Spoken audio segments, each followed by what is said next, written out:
Supreme court నేను ఇచ్చినటువంటి తీర్పు సిట్ దానివల్ల ఎంత మేరకు ప్రయోజనం చేకూరుతుంది అన్న చర్చ జరుగుతూ ఉంది.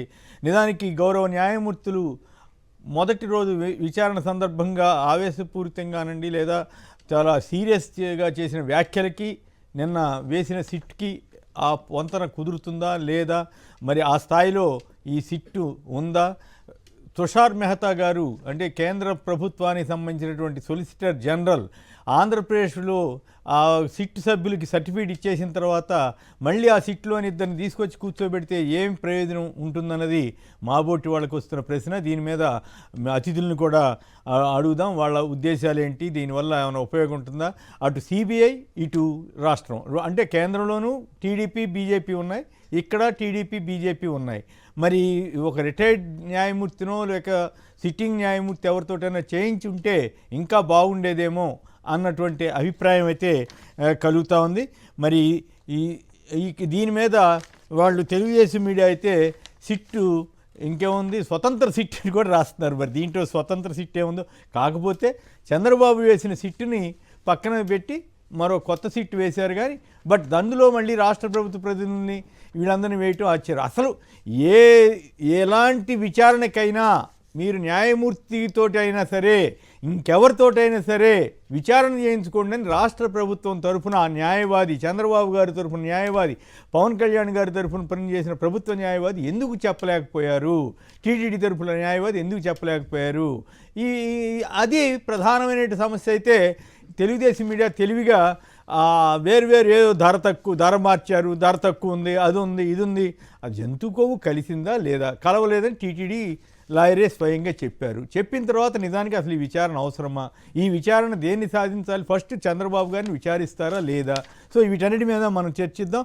ఇక సాక్షికి సంబంధించి వచ్చిన వార్తల్లో దీనికి సంబంధించి బాబు సిట్ను పక్కన పెట్టిన సిట్, ఇక సిబిఐ సిట్ అంటూ వీళ్ళు ఆసక్తికరంగా రాశారు. సిబిఐ సిట్ అని కొటేషన్లో పెట్టడం ద్వారా అర్థం అయ్యేటట్టుగా హెడ్డింగ్ పెట్టారు. కోట్ల మంది శ్రీవారి భక్తుల మనోభావాలను దృష్టిలో పెట్టుకునే స్వతంత్ర సిట్, తద్వారా దర్యాప్తు విశ్వసనీయత పెరుగుతుందన్న అత్యున్నత న్యాయస్థానం వ్యాఖ్య.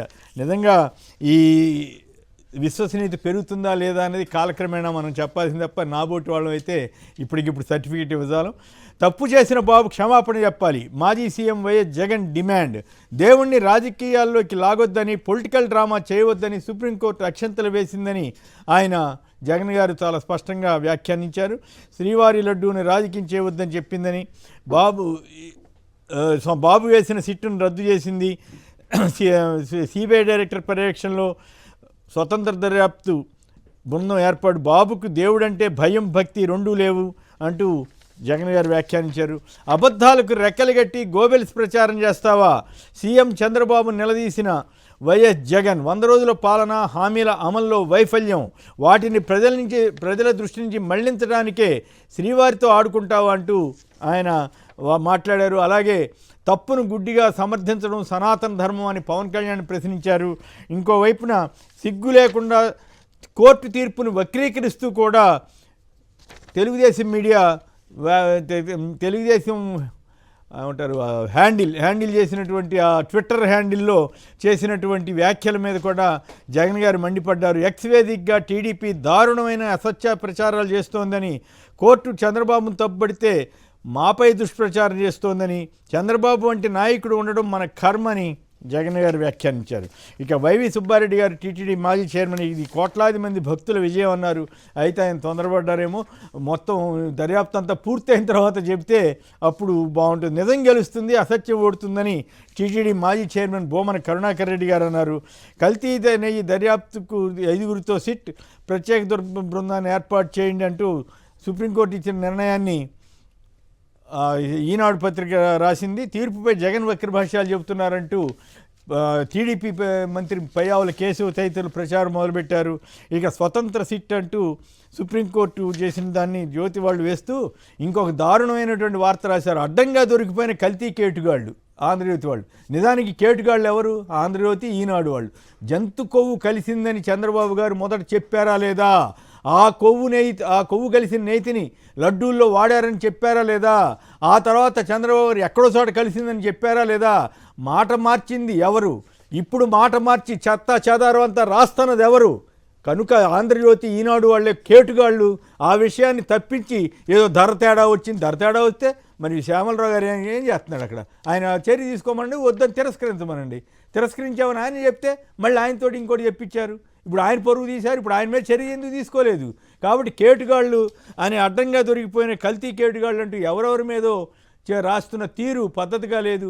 వాళ్ళ మీద చర్య తీసుకోకుండా ఏదో తక్కువ ధరకు కొంటే ఆ కల్తీ అంట. మరి ఆల్ఫా కంపెనీ మొన్న ఎంతకిచ్చింది, ఎంత చేసింది? కాబట్టి అట్లాంటి వార్తలు, అట్లాంటి అధ్వానపు రాతలు రాయొద్దని మరొకసారి విజ్ఞప్తి చేస్తూ, ఈ కేటుగాళ్ల మనస్తత్వంతో ఉండొద్దని జర్నలిస్టులుగా ఉండాలని నా అభిప్రాయం. అలాగే ఇద్దరు పోటీపడి ఒకే వార్తను రాశారు, అంతేగాని జంతు కొవ్వు గురించి తప్పు రాశారు, తప్పు మాట్లాడారు చంద్రబాబు గారు అని రాయలే. ఆయన విత్రాయినా వీళ్ళు విత్రాయదట్లేదు. ఏదో రకంగా కల్తీ, ఏదో రకంగా భజన చేసే కార్యక్రమంలో ఉన్నారు.